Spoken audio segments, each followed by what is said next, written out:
If you're an astute observer of some of the videos I've posted on YouTube, or you've purchased one of my sequences and you may have discovered this, is that the cross I use on my megatree is not the cross that comes out of xLights.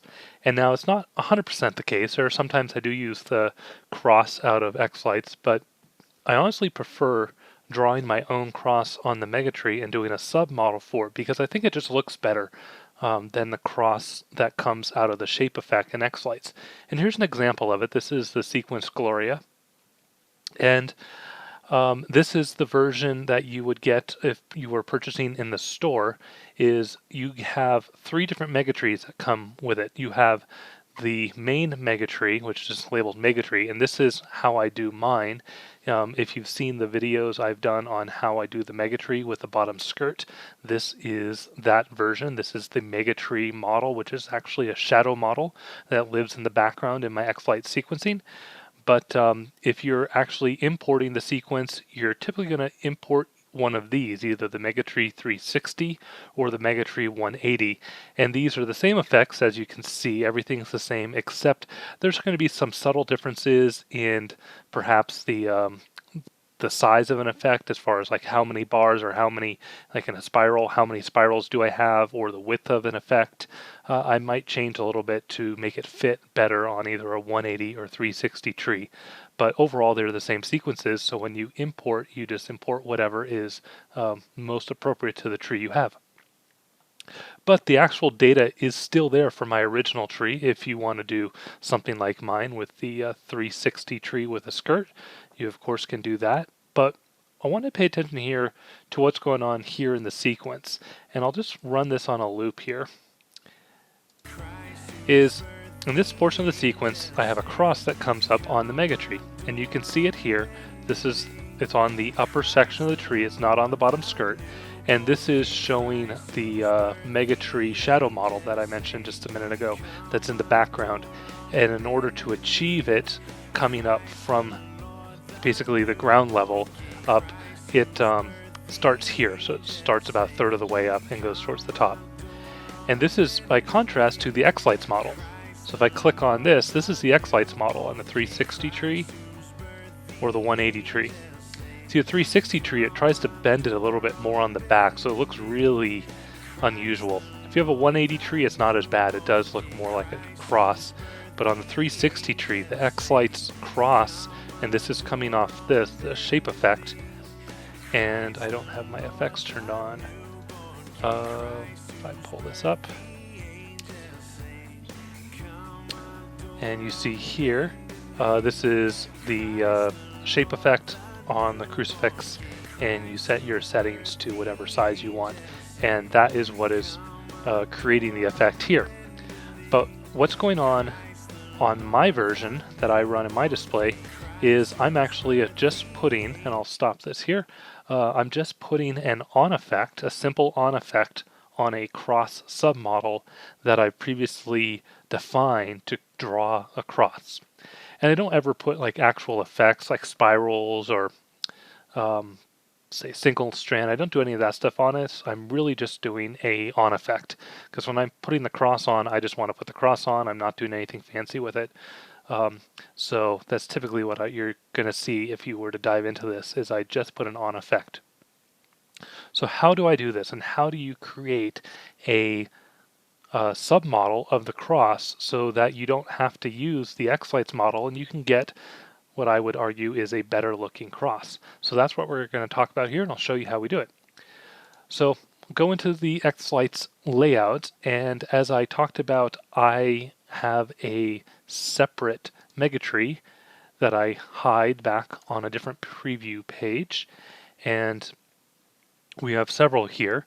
This is the main megatree, so this is what we were just looking at in the sequencing, which is what is called megatree. And then of course I have the 180 tree and the 360 tree, which live here in the background out of the way, and that's again just for importing, so make it easier for people to import. But we're going to look at this one because this is the megatree, and we'll click the submodels.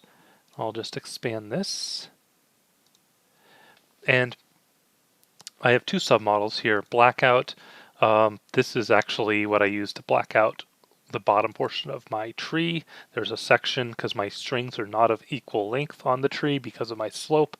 It's a whole different can of worms. We don't need to talk about that. So I use a blackout submodel um, on my personal layout. But here we're going to look at the cross. And so I've defined this in two sections. I have the vertical portion of the cross and the horizontal portion of the cross. And you can see these node values that I came up with. And these are the nodes that are being turned on when an effect is placed on the cross submodel. Now, because I'm going to caution you with this, so try not to be confusing, because again, I have a bottom tree skirt. My tree skirt is 27 pixels. That is why my cross starts here. This is 27 pixels, or really this is pixel 28, but there are 27 pixels that come before it. If you have just a regular tree and you're not running the tree skirt, which is going to be 99% of you, this would start from the bottom, and that will actually make things a little bit simpler.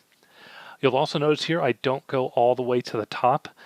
Just personal aesthetics, I thought the pixels get pretty bunched together at the top of the tree, so I decided here to cut it short by, I believe it's 6 pixels. So how do we come up with this and figure out what pixels to put where?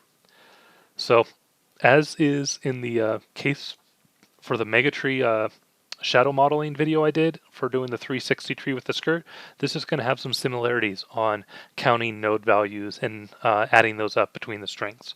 So as I mentioned, I have 27 pixels from the start of the tree to the bottom ring, which means this here is the first pixel on the upper portion, which is actually this guy here, but if we were thinking this is a regular tree, is pixel number 28.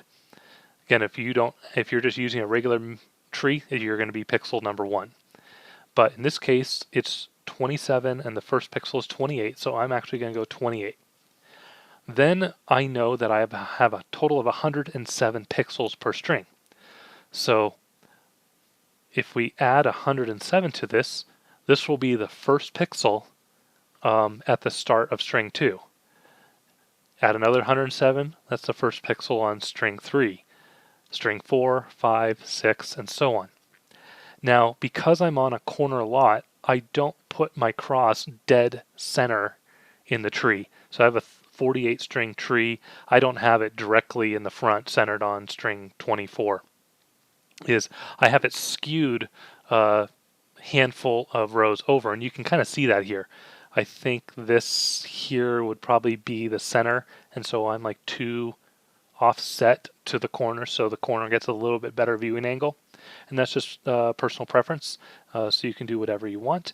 But you're just going to figure out how many strings you want to go over from the center, which in my case is with a 360 tree is in the back for my string 1. But you're just going to figure that over, and I came up here with 2275.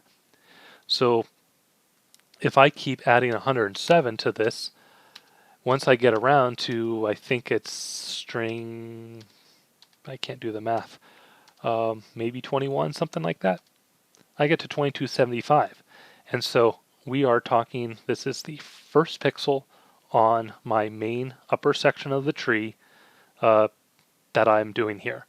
And I'm going up, and I know this section from this pixel to the top is 80 pixels.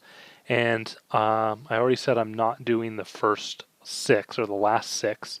So that gives me my number. So between 2275 and 2348 gives me my 74 pixels that I'm illuminating for the upper section of the cross. Then we go to the next string. We add 107 to that, 2382 plus the 74 pixels, and we're 2455. And since I decided to do 3 strands, and this is all aesthetic, you just have to go out there and play around and see what dimensions work right for the spacing you have on the tree and what you think the cross should look like. And you do that, and I get 2489. So that's how I came up with these values, and then just simply added however many nodes I wanted to get to this point here that I thought it looked good. So that's pretty simple, and that gives you the vertical section of the cross. So what about the horizontal? It's a little bit harder, but it's the same principle.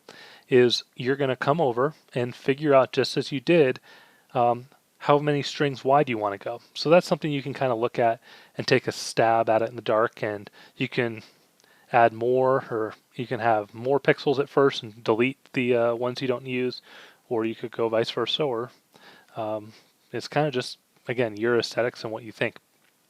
So in this case, it looks like I have 7 pixels on either side of the center that are going, and it's the same thing here. So I would take this level, and I think I figured this is 48 pixels up from the bottom. So I have my 27 pixels from the center of the tree to this start of the upper section, and then I'm going 48 pixels up to get here.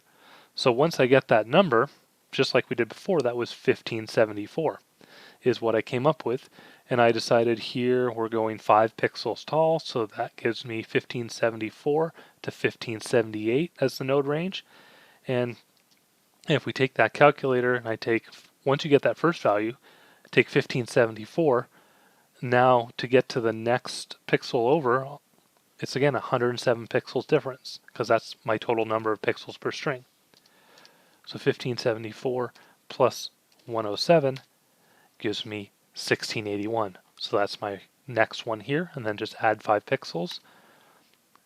1788, add 5 pixels. 1895, and you get the idea, and you just go around like this, and you get all the values for these nodes, and now you have drawn out the cross, and when you click on this, it should come up just like that. And then if you go into your xLights sequencing and you click on your megatree now, and you expand this, excuse me, double click here, because this is how it would probably look. It's all hidden, all your submodels are hidden, but you double click on the megatree and you should see your submodel. And now if you throw an effect on it, you will get the cross showing up on your tree, and then you can just fine tune this and adjust those values if you want this cross to be wider or narrower, or how high up you want to get this portion here, the horizontal portion. You can just play around with it till you get the right value. But you really do see the comparison down here between the trees on how this looks. See the version here of mine, and these are the xLights versions. So I really like how this is filled in. And I should say, you can fill this in on the xLights model and the xLights version. You can go in here and increase the thickness, which would essentially fill this in on the cross. But again, I just don't think it's a very good looking cross. I think it's too wide here. It's just kind of, it doesn't have the right balance and symmetry to it, where I think the vertical portion's too wide. So anyhow, I hope that's helpful. Gives you some ideas on sequencing of how you can work on the cross and get the cross to be a little bit more impactful and better looking on your layout.